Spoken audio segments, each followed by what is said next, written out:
Court తీర్పు కాదరాసిన అధికారులు అక్రమాలకు వత్తాసు మారేడుపల్లి భూ వివాదంపై సంచలనం ముడుపులిచ్చుకో సర్వే చేసుకో హైకోర్టు ఆదేశాలను ధిక్కరించి తప్పు నివేదిక ఇచ్చిన సర్వే అధికారులు ఓ బడా నిర్మాణ సంస్థకు సెలవు రోజున తక్షణ సర్వే భారీ అవినీతి ఆరోపణలు. సెలవు రోజున అంటే ఇది ఎప్పుడు ఆగస్టు 15 రోజు జరిగిందండి. హాలిడే రోజు జెండావందన కార్యక్రమం పూర్తి అయిపోయిన తర్వాత వీళ్ళ కోసం ప్రత్యేకంగా పెట్టేసి వీళ్ళకి సర్వే చేశారనమాట.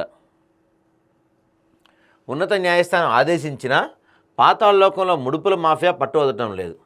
తెలంగాణ హైకోర్టు ఇచ్చిన స్పష్టమైన తీర్పును బట్టెబాదుతూ అక్రమార్కులకు రెడ్ కార్పెట్ పరిచారు కొందరు ప్రభుత్వ అధికారులు. 1,00,000 కోట్లు విలువ చేసే మారేడుపల్లి భూ వివాదంలో లంచాలకు లొంగిపోయి తప్పుడు నివేదిక ఇచ్చిన ఆ సర్వే అధికారుల దౌర్జన్యం ఇది.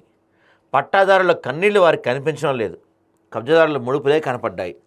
సెలవు రోజున హడావిడిగా స్పెషల్ సర్వే చేసి బడా కాంట్రాక్ట్ వత్తాసు పలికిన ఈ పక్షపాత చర్య అధికారుల అవినీతికి పరాకాష్ట. న్యాయ వ్యవస్థపై నమ్మకం సన్నగిలేలా చేసిన ఈ ఘోరానికి ఎవరు బాధ్యులు? తక్షణమే విచారణ జరిపి ఈ కోర్టు ధిక్కారాలను సస్పెండ్ చేయాల్సిందే.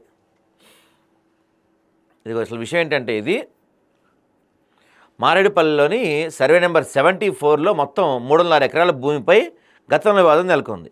ల్యాండ్ గ్రాబింగ్ అంటే సుదీర్ఘ విచారణ అనంతరం 2010లో సర్వే నెంబర్ 74/1లో సుమారు 3 ఎకరాల 1 గుంటల ప్రభుత్వ భూమికి గాను 74/2 నుండి 74/13 వరకు గల భూమిని పట్టాభూమిగా నిర్ధారించింది.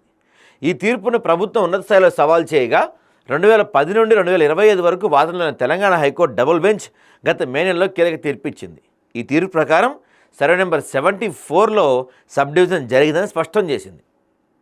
74/1 ప్రభుత్వ భూమిగా, 74/2 నుండి 74/13 వరకు గల భూమిని వివిధ పట్టాదారుల భూమిగా నిర్ధారిస్తూ ఉత్తర్వులు జారీ చేసింది.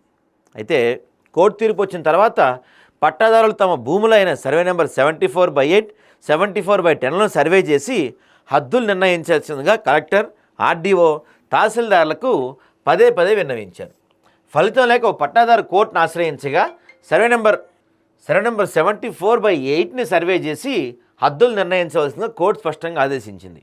అయితే డిస్ట్రిక్ట్ సర్వేర్ ఆఫీసర్ వి శ్రీరామ్, రికార్డ్ అసిస్టెంట్ వెంకటేష్, మండల సర్వే శ్రీనివాసాచార్యులు తమ స్వార్థ ప్రయోజనాల కోసం అక్రమార్కులతో చేతులు కలిపి హైకోర్టు డబుల్ బెంచ్ తీర్పునకు పూర్తి విరుద్ధంగా వ్యవహరించిన ఆరోపణలు ఇక్కడ మనకి ప్రధానంగా వినిపిస్తున్నాయి.